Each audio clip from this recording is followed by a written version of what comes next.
శ్రీ గురుభ్యో నమః. వచన శ్రీ స్కాంద మహాపురాణం కిందటి ఎపిసోడ్ అంటే ఎపిసోడ్ 33లో ఏం చెప్పుకున్నాం. ఇప్పుడు కొత్త ఎపిసోడ్ నెక్స్ట్ ఎపిసోడ్ 34లో ఏం చెప్పుకుందాం.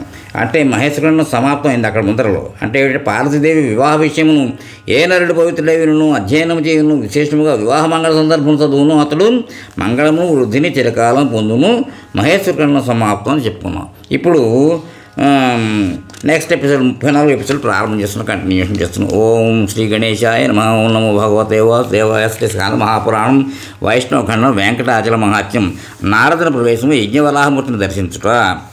ఇక్కడి నుంచి ప్రారంభం చేస్తున్నాం. వ్యాసుడు పలికెను.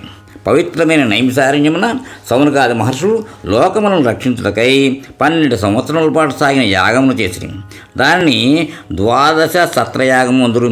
వ్యాస శిష్యుడు ఉగ్రశ్రవుడు అంటే సూతుడు అక్కడికి వచ్చి సౌనకాది మహామునుల చేత చక్కగా పూజితుడై స్కాందమును పేరుగా దివ్య పురాణమును చెప్పిన సృష్టి వినాశము వంశములు వంశానుచరితము మన్వంతరముల కథను విపులముగా వినిపించను.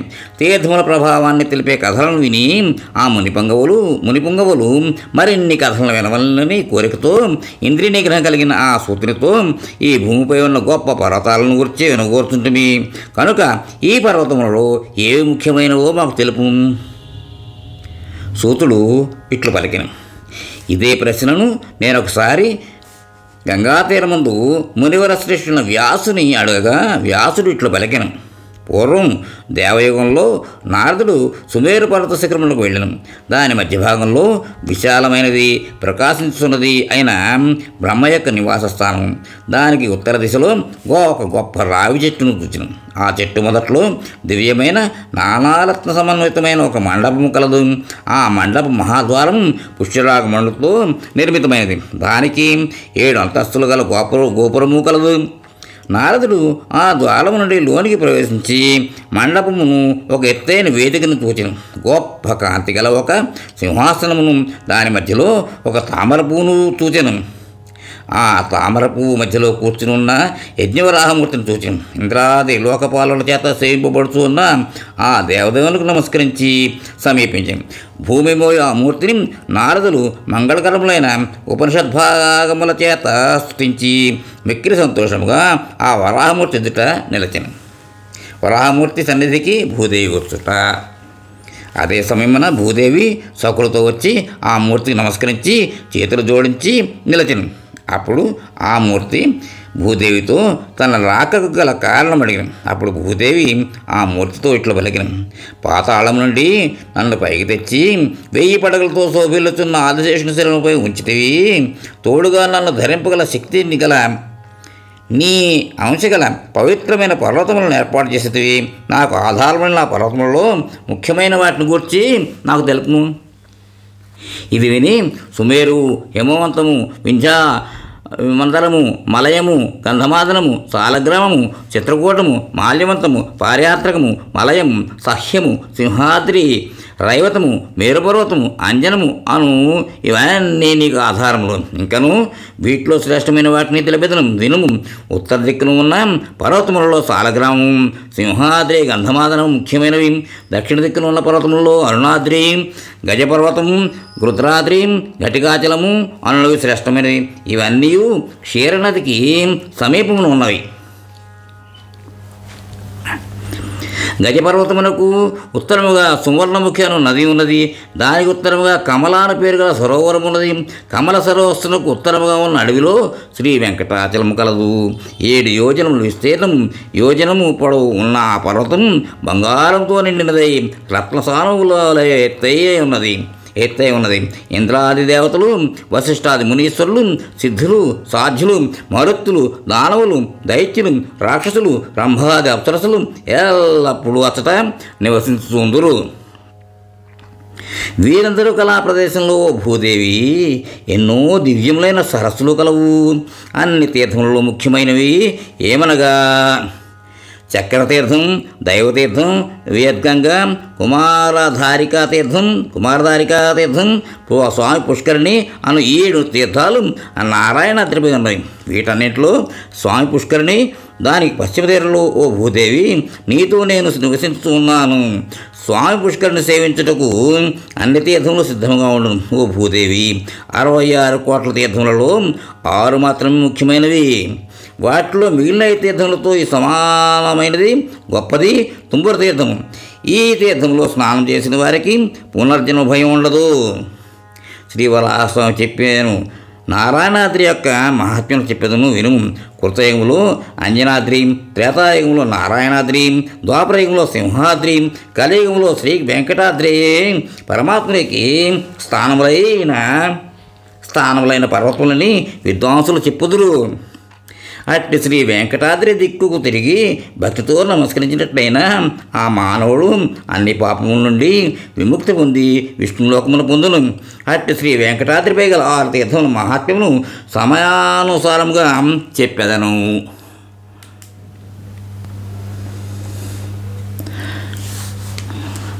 కుమారధారా మహాత్మ్యము. అన్ని పాపములను పోగొట్టు కుమారధారా మహాత్మ్యం శ్రద్ధగా వినుము. మాఘ పౌర్ణమి ఈ తీర్థములకు అత్యంత పవిత్రమైన తిథి. ఆ కుమారికలో మధ్యాహ్న సమయమున స్నానము, శక్తికి తగినంత దక్షిణ, అన్నదానం, గంగా తీర్థములలో 12 సంవత్సరములు అన్నదానం చేసిన ఫలితం కలుగుతుంది. తుంబతీర్థ మహాత్మ్యముకు సూర్యుడు మీనరాశి ఎందుండగా పౌర్ణమి నాడు రవి మేషరాశి ఎందుండగా స్నానం చేసిన మానవుడు ముక్తిని పొందును. పాండవ తీర్థ మహాత్మ్యము. పాండవ తీర్థములో స్నానం చేసిన వాడు ఇహలోకంలో దుఃఖములు పొందడం, పరలోకంలో సుఖములు పొందును. పాపనాశన తీర్థ మహాత్మ్యము.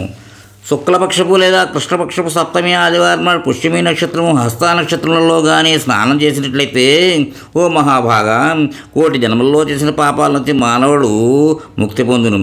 దేవతీర్థ మహాత్మ్యం. ఓ దేవి, అనంతము అను పేరు గల గొప్ప పర్వతంపై నా దివ్యస్థానంలో వాయువు దిక్కున శిఖరంపై ఉన్న కొండ గుహలో దేవతీర్థం అను పేరు గల అందమైన సరస్సు గలదు.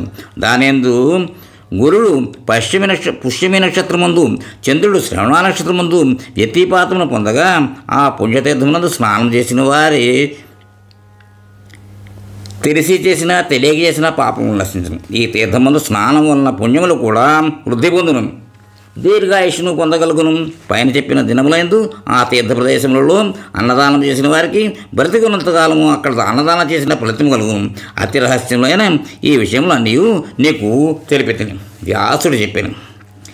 ఆ మాటలు విని భూదేవి తనకు నచ్చిన మాటలతో వరాహమూర్తిని స్తుతించెను. భూదేవి పలికెను. ఓ దేవదేవేశ, వరాహవదన, అచ్యుత, మహాభుజ, కల్పాదిందు సాగర జలముల నుండి 1000 చేతులతో నీవు నన్ను ఉద్ధరించదు కనుకనే ఈ జగత్తు నేను భరింపగలిగితిని. ఉదయించుతున్న సూర్యునితో సమానముగా ప్రకాశించుతున్న పాదపద్మములు గల నీకు నమస్కారం అని అనేక విధములు స్తుతించి ఆ భూదేవి వరాహమూర్తి పాదములకు నమస్కరించింది. ఆ విధముగా నమస్కరిస్తున్న భూదేవిని వరాహమూర్తి విప్పారిన నేత్రములతో చూచి ఆమెను చేతులతో కౌగలించగలను. ఆ ముఖమును ఆగ్రానించి ఎడమ తొడపై కూర్చుండబెట్టుగలను. వరాహస్వామి భూదేవితో కలిసి శేషాచలంలోకి వచ్చుట.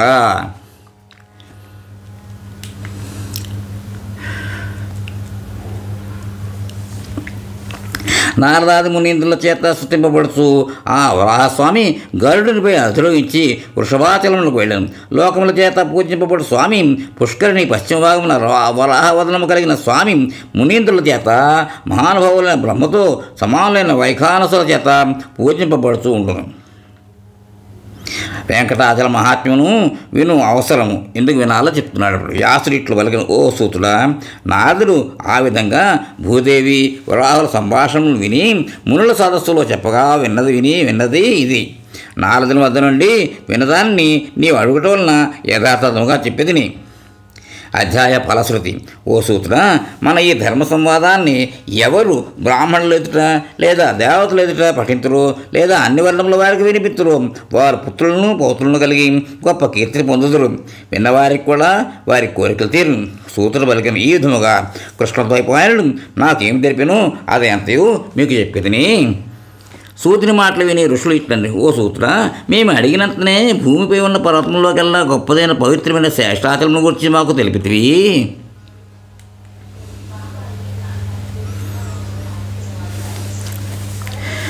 ఆ పర్వతం పాపములు పోగొట్టినది, మోక్షము ఫలమును ఇచ్చినది. ఆ వరాహస్వామి భూదేవితో కలిసి వృషాద్రిని చేరి ఆమెకు ఏమి చెప్పెను, అది మాకు వివరంగా తెలియజేయము. శ్రీ వరాహస్వామి మంత్రారాధన విధి. సూతుడు ఇట్లు చెప్పాను: ఓ మునులారా, శ్రద్ధగా వినుడు. వైవస్వత మన్వంతరములో పుణ్యమునకు స్థానమైన కృతయుగమున జరిగిన ప్రాచీనమైన పవిత్రమైన కథ ఇది. నారాయణాద్రిపై నివసించుతున్న వరాహరూపంలో ఉన్న స్వామిని భూదేవి ఇట్లు ప్రశ్నించాను: ఓ దేవేశ, ఏ మంత్రమును ఉపాసించడం చేత నీవు ప్రీతి పొందగలవు?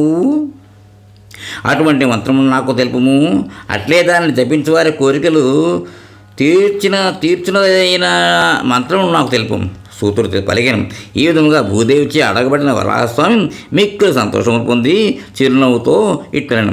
వరాహస్వామి ఇట్టు చెప్పాను: ఓ దేవి, అతి రహస్యము సకల సంపదలను సజ్జ కల్పించినది, భూమిని పుత్రులను ఇచ్చినది, బయటకు చెప్పకూడదైన దాన్ని వినుము. కానీ నియమం కలిగిన భక్తి కలిగిన వానికి వినవలనను కుతూహలము కలిగిన వానికి తప్పగా తెలియజెప్పవలను.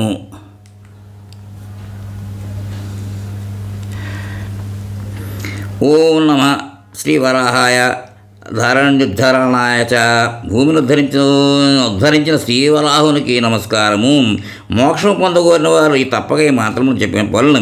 ఈ మంత్రము అన్ని ఫలములను కలిగించింది. ఓ భూదేవి, ఈ మంత్రములకు సంకర్షణుడు ఋషి, నేనే దేవతను. ఈ మంత్రమును ఉపదేశం పొంది 4 లక్షలు జపించవలను అని విధి విధానము ధ్యానం వివరించి, ఓ భూదేవి,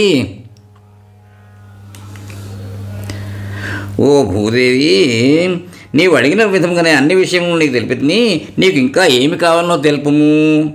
సూతుడు ఇట్లు చెప్పాను. అది విని భూదేవి వరాహస్వామిని, ఈ మంత్రమును పూర్వము ఎవరు అనుష్ఠించిరి, ఎటువంటి ఫలము పొందిరి అనగా స్వామి ఇట్లు సమాధానం ఇచ్చాను: పూర్వము కృతయుగమున ధర్ముడను మనువు బ్రహ్మ నుండి ఈ మంత్రమును ఉపదేశం పొంది అనుష్ఠించి నన్ను చూచి వరమును పొంది చివరకు నా స్థానమును పొందాను.